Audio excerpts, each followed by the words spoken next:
Hello, welcome once again, and we continue looking at principles of microeconomics, which is microeconomical theory and application by Tulipo Mwenifumbo. So today we are looking at principles of microeconomics, which is lesson 3, and we are looking specifically on consumer behavior. So when you talk about principles of this book, Principles of Microeconomics, it is the book that I have written, and this book is a great introduction to microeconomics principles covering supply and demand, market structures, and public policy suitable for college students and individuals seeking to understand market fundamentals. Now let's dive into our today's topic.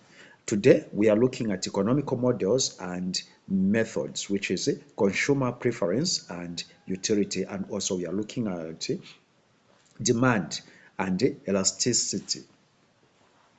So when we talk about consumer behavior, we are talking about a study of how individuals, groups, or organizations select, purchase, or use and dispose of goods, services, ideas, and experiences. This is understanding consumer behavior helps business develop effective marketing strategy. So you as a person who is doing business administration, it is very much important to understand this, whereby you need to know the consumer behavior. What is the behavior of your customers? What is the behavior of the people that you want to offer the services to, or you are giving out the product? So there are factors that influences the consumer's behavior. So what makes people to behave toward the product or a service? There are certain things that we need to understand, and these are some of the things that we have to know, which influences the behavior of the consumer or the behavior of the people that are buying your product. Number one, the cultural factors. So when we talk about cultural factors, we are talking about a culture, subculture, social class. So the behavior of the consumer is going to be determined by what is called culture. So culture is going to determine the behavior of the consumer. I'll give you the example, like their products. There are what we call inferior products and also superior product, but it may be the same product. So now, because of such discrepancies or that difference, you may find that it may influence the customer accordingly. So you may have the same product, but the different audience. Why? Because of the cultural factors, which may be culture, subculture, social class. So people may respond to your product according to their cultural background. So the cultural background influences the clients or influences the behavior of consumers. The other thing that influences the consumers or the clients or the business or the people that purchases into that particular product is social factors. Now, when we talk about social factors, we are talking about reference groups, family, laws, and status. So now, when we talk about groups, you may find that there is the people are influenced according to the groups that where they belong to. So you may find that it may be an organization where maybe somebody just influences them saying this product is good, and we as an organization we like this product. So you may find that the people that belongs to that group, they begin to purchase or to be influenced by that product. Then there is also what is called family. Family also influences the product. You may find that like I've seen whereby in the issue of mini meal. At one time, I was in a certain district in Zambia, which is Kasama, and there was mealie meal which came from the copper belt, and people couldn't trust that mealie meal. Why? Because there is the mealie meal that they trusted, which they knew that that is the one they have been using. So some of the products we buy them not because they are good or because we have known them, just because our family has been buying such a product. So that influences the behavior toward products. And you may find that people may even debate and they even say, this product is not good. The good product, it is this one. Not necessarily that that product is not good, just because that is a product that they have been using as a family. Then there are personal factors that makes the consumer to have a certain behavior, and that may be age and life cycle.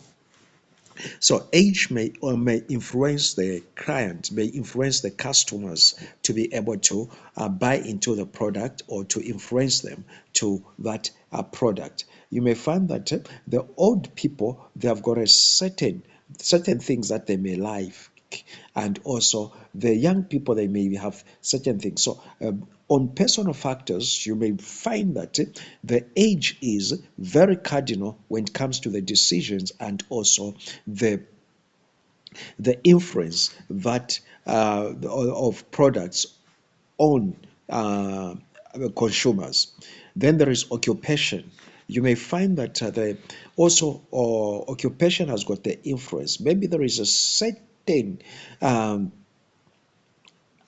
the profession or the type of work that one does, you may find that they may be influenced to get a certain product. It may be, maybe they are influenced to buy a cheaper product or the most expensive product. Why? Because of their occupation. Then the economical situation. When we talk about economical situation, we are talking about how somebody earns and the money that they have at hand. So the money that one has or the money that one gets will determine how that person is going to respond to the product, and how the products are going to be to be sold. Then there is lifestyle, how people, an individual lives will depend, will build a behavior on products. Then there is personality. So there is just that personality, like the attributes that we have. We may find that they have got also influence when it comes to the decision and the behavior towards the products. The fourth thing about the thing that influences the consumer is psychological factors that comes with motivation, because when we talk about motivation, we are also talking about advertising, whereby this product is advertised and you begin to see it in a different perspective, and that is done by what is called the social psychology, whereby you are influenced through that product, through the media, and you are able to change, to make decision because of the the psychologically you have been influenced. Then the perception, they change your perception, and also through learning. Sometimes it is having the information about something, whereby you have been told this is good and this is what you get from this, and you begin to get that product and you begin to behave in a certain way. The other thing, it is beliefs and attitudes. So what you believe about the certain product. So what creates what is called consumer preferences and utility. So now when we talk about consumer preferences, we are also talking about whereby the consumer decides to pick on one product over another product. So there are key concepts that talks about utility maximization, This is a consumer's aim to maximize utility given their budget constraint. So you find that on this one, that is where now the consumer is working on the budget and wants the product to be used at the certain period. For example, you have the product when, or you maybe have a packet of sugar which you can afford maybe in 1 month or in 2 weeks.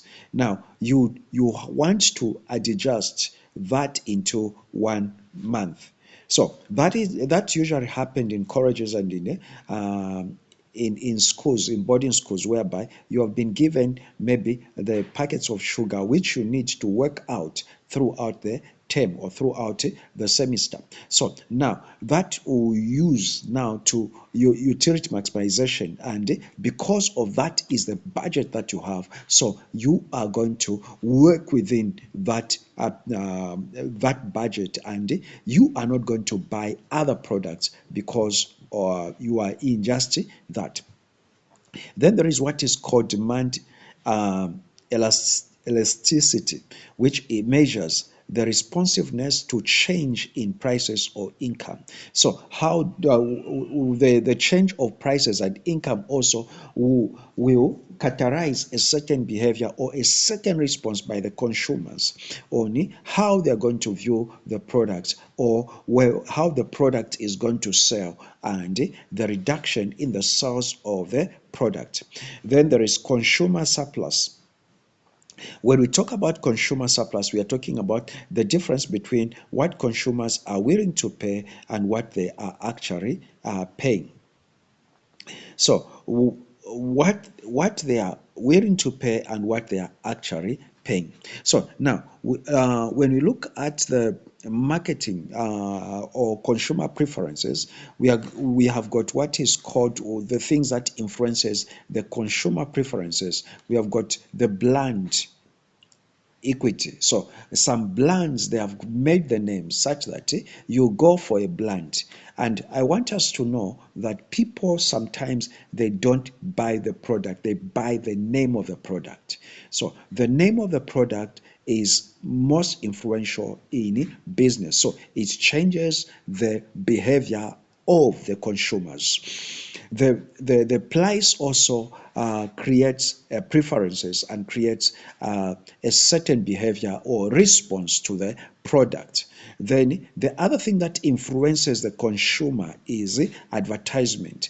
So we have said that what influences the consumer, number one, we brand, the brand, how brand is that brand is known. Then there is price, then there is advertisement. So when the product is being advertised, people begin to know the product, and they know the product that influences and makes the clients or the consumers to prefer that product. Then celebrity endorsement. When we talk about celebrity endorsement, we are talking about whereby you see maybe a celebrity, somebody who is a champion, who is a footballer. Then if it is food, you find that they'll advertise that person eating the food. So you get attached because you like that person, or because that person is influential, you begin to like the product, and you begin to see yourself as a celebrity by getting that product. Then there is also what is called country of origin. So the country of origin has got also the influence when it comes to the preference of products. Uh, I have a friend who is a Zimbabwean, and she always feel the products from Zimbabwe are the best. And also I had a pastor who was from Kenya, and he also believed the products that were coming from Kenya were better than the products that are in Zambia. So what makes that? It is because he is influenced by the country of origin. So now, when we talk about consumer behavior, consumer behavior, we are also looking at we pricing stages.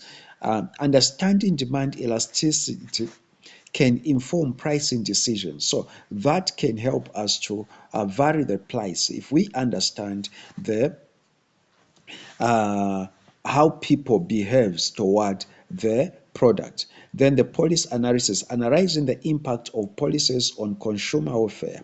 So what are the policies that are being on the are brought in the market?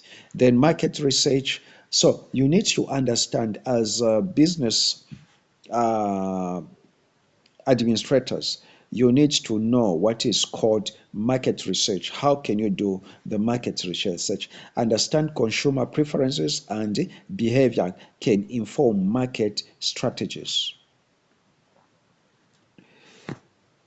Utility maximization until functions representing consumer satisfaction or happiness.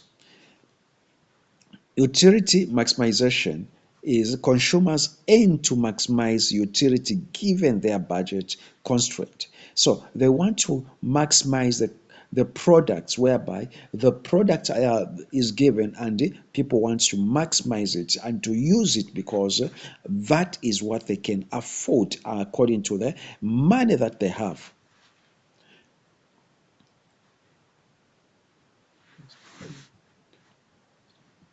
Then there is also optimal consumption bundle, the point where the budget constraint is tangent to the highest indifference curve. So when there is a difference in the budget and in there is much difference between what you are having and the products that you have. So that is what is called optimal consumption bundles.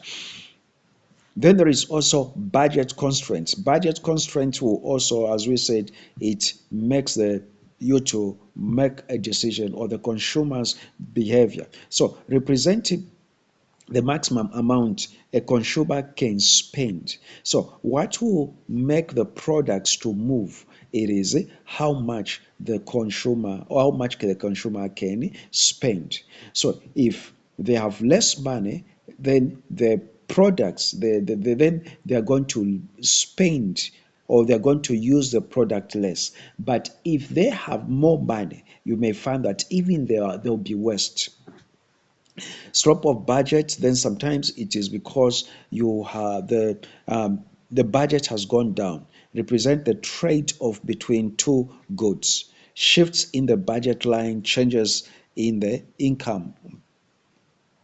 So demand curves representing the relationship between price and quality. So I want you to do these. These are diagrams that I want you to research on. So I had no time whereby or know how I can explain these diagrams, but I want you to be able to Google this diagram and find how they look like. Elasticity and demand, price elasticity, consumer supplies and welfare analysis diagram, which brings about the difference between what consumers are willing to pay and what is actually on the market. Consumers' decision making process, that is problem recognition, identify a need or what.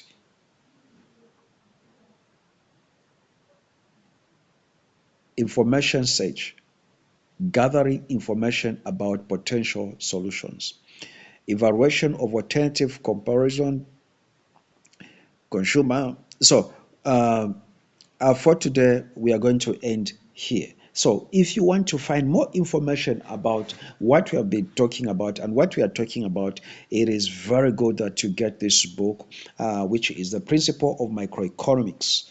And this book is going to teach you the microeconomic theory and application. Then you'll be able to understand the behavior of the consumers. So even when you are doing business, you'll be able to know why your customers are behaving. Why are they not buying? So you'll be able to understand and to know that because you have read this book.